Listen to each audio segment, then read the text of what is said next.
Pagi Pak Banjaran, apa kabarnya Pak? Alhamdulillah baik, terima kasih Mbak. Terima kasih Pak Banjaran. Kita simak bersama tadi informasinya bahwa Bank Indonesia sudah beberapa kali ya memangkas suku bunga acuan, bahkan dari level 6%, saat ini sudah di level 4,75%. Nah, kalau melihat dinamika yang ada baik dari global maupun domestik, sebetulnya keputusan BI ini Anda lihat seperti apa sih Pak? Ya, terima kasih Mbak. Jadi sebetulnya kalau melihat apa yang dilakukan BI selama 1 tahun ini, sudah 5 kali penurunan dilakukan, total 125 basis point. Di siaran RDG juga disampaikan bahwa stance-nya Bank Indonesia bulat bahwa Bank Indonesia berusaha untuk juga mendorong pertumbuhan selain dengan stabilitas yang menjadi salah satu tugas dari Bank Indonesia itu sendiri. Memang ini sangat berdampak kalau dilihat sebetulnya terutama dalam 3-4 bulan terakhir ini sangat membantu dalam menurunkan cost of fund karena untuk pertama kalinya kami melihat bahwa usaha untuk menurunkan biaya dana ini dilakukan secara terorganisir lintas agensi dari Kementerian Keuangan, BI, OJK dan LPS. Terutama di LPS biasanya LPS itu akan adjust LPS rate itu menunggu dari perubahan di sektor perbankan. Tapi kita melihat bahwa dalam 2-3 bulan ini setiap kali ada penurunan suku bunga, dia langsung adjusting di suku bunga penjaminannya itu sendiri. Ini yang membuat kalau kita melihat sebetulnya secara garis besar penurunan cost of fund itu terjadi. Dan kalau kita melihat juga sampai dengan November pertumbuhan DPK itu sudah kembali ke double digit di 12%. Memang tantangan terbesarnya adalah kita menghadapi era di mana dari sisi demand ini kredit ataupun pembiayaan ini masih cenderung melandai di angka terakhir itu 7,7%-an di November. Target BI sebetulnya sekarang di akhir tahun ini kongkut ke 8%.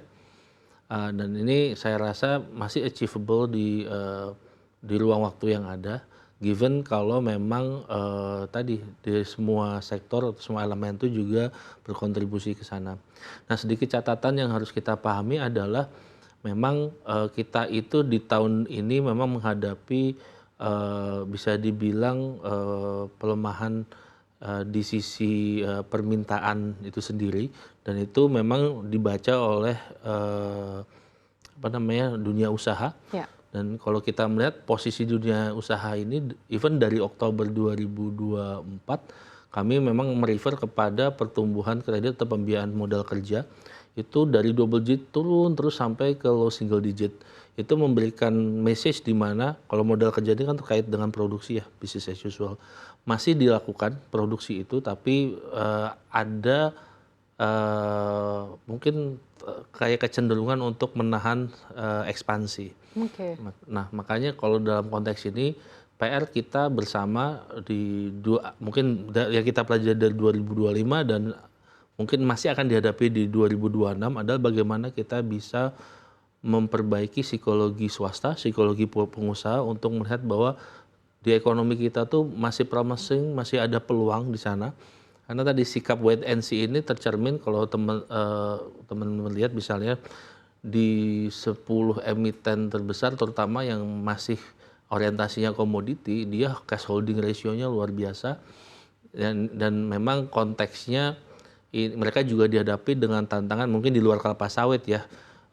Harga komoditasnya cenderung ternormalisasi, cenderung trennya menurun.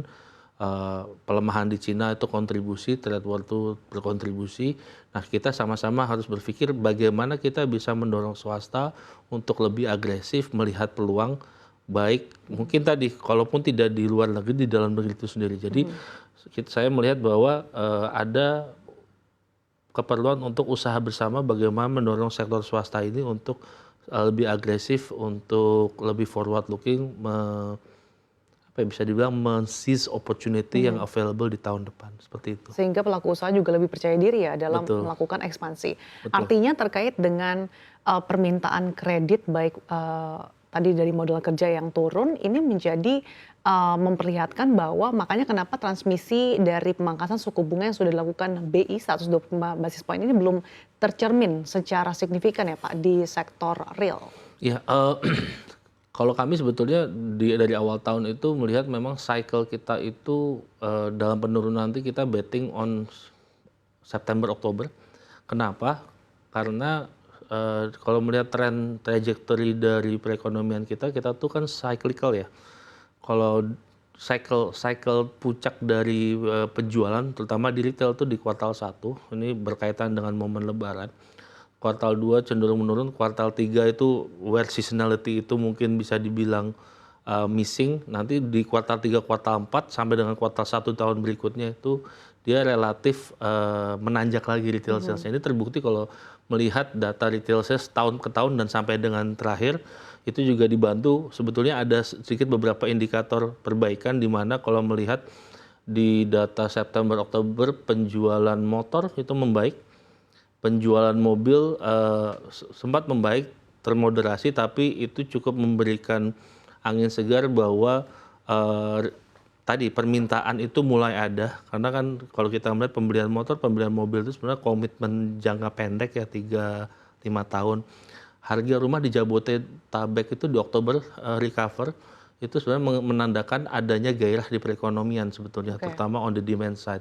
Tapi kembali lagi, kita harus melihat perekonomiannya as a whole, yang harus kita pahami bahwa pergeseran prioritas pemerintah di perekonomian ini terjadi dari Oktober 2024 sampai dengan sekarang, di mana sektor-sektor yang sebelumnya jadi prioritas seperti konstruksi dan turunannya, ini cenderung lebih mild dan bergeser kepada sektor-sektor basis seperti pertanian, mobilitas, healthcare, pendidikan, dan ini yang sama-sama harus kita pahami bahwa arah gerak pertumbuhan kita mengarah ke sana.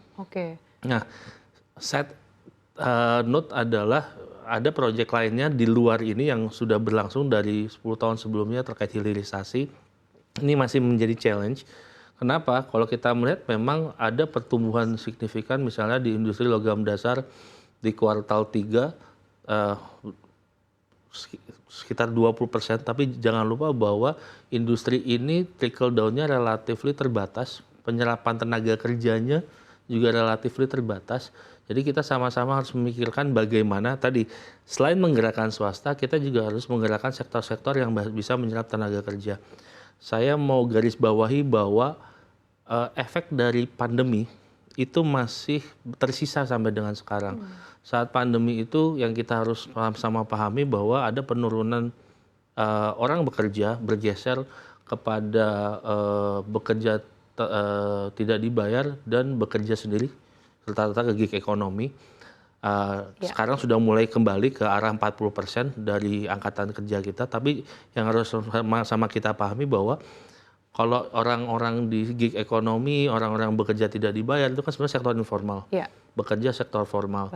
Saat proporsi pekerjanya itu tidak di trajektori yang sebelumnya, essentially kita berbicara mengenai kue yang makin kecil dibagi oleh jumlah orang lebih banyak.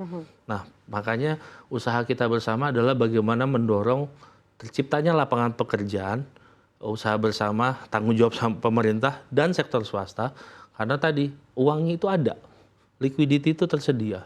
Cuman tadi apakah ekspansi itu dilakukan, kembali lagi keywordnya adalah bagaimana sektor swasta ini nyaman bisa menyelaraskan diri dengan opportunity yang ada di bisa dibilang new priority atau new approach dari perekonomian yang ada. Sehingga nanti bisa berputar lagi ya. Sehingga bisa nah berputar tentunya di lagi. tengah